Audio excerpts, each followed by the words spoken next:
이번에 보여드릴 케이스는 45번과 46번의 디펙트 클래시피케이션상 임플란트를 제거한 사이트입니다. 그래서 수직적으로 골이 많이 흡수된 버티컬 리지 디피전시 케이스가 되겠습니다.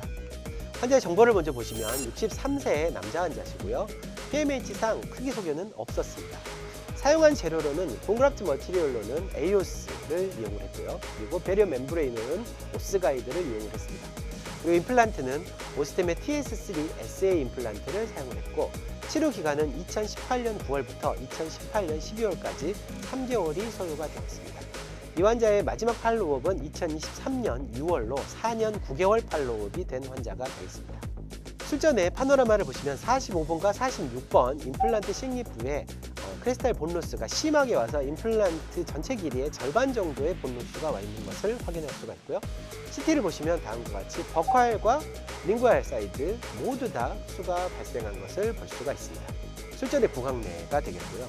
실제는 이렇게 서프레이션도 있었고, 그리고 굉장히 환자는 불편감을 호소하고 있는 상태가 되겠습니다. 이렇게 된 원인은 제가 임플란트의 수직적인 위치의 에러라고 저는 생각을 하고요. 이렇게 기존의 보철물을 제거를 하고 EFR 킷을 통해서 임플란트를 제거를 했습니다. 그리고 플랩을 열었을 때 다음과 같이 남아있는 베이살본만 거의 남아있다고 생각을 하면 되겠습니다.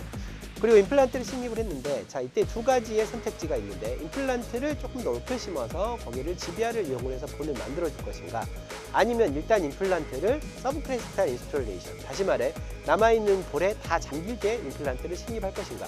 그렇다고 해서 GBR을 안 할 건 아니지만 임플란트를 기존에 남아있는 본에 모두 다 잠기게 서브크레스탈 임플란트 플레이스먼트 하는 것이 더 안정성이 높다고 저는 생각을 합니다. 임플란트는 TS3, SA 4.5에 8.5mm 두 개의 임플란트를 사용을 했습니다. 다음과 같이 모두 기존에 있는 잔존골에 잠기게 임플란트를 식립을 했고요. 힐링오벗을 장착을 하고, 다음과 같이 이종골 AOC를 이용을 해서 본그라프트 시행하고 멤브레인으로 커버한 후에 수술을 마무리를 했습니다. 자, 술 후에 파노라마가 되겠고요. 기존에 식립되어 있던 임플란트와 비교했을 때 굉장히 수직적인 위치에서 차이가 많은 것을 확인하실 수가 있습니다. CT상을 보시면 다음과 같이 기존골에 다 들어가 있기 때문에 임플란트는 잘 유지된, 식립된 것으로 확인이 되고요. 자, 문제는 이렇게 되었을 때 이렇게 식립된 것이 얼마나 오래 가고 안정적으로 유지될 것인가가 관건이 되겠습니다. 술 3개월이 지나서 44번과 47번은 이제 싱글로 처리를 하고, 제가 식립했던 45번과 46번 임플란트만 스플린팅을 해서 보철물을 장착을 하였습니다. 보철물 장착 당시에 파노라마 상이 되겠습니다.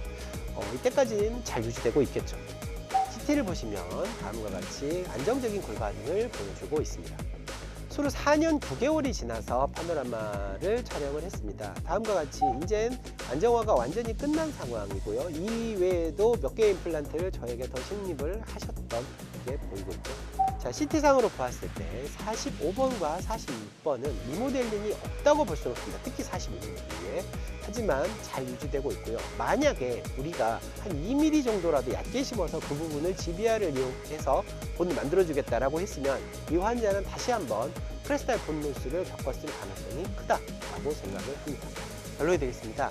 이 환자는 45번과 46번에 임플란트를 제거를 하고 만들어진 디펙트를 매니징한 케이스가 되겠습니다.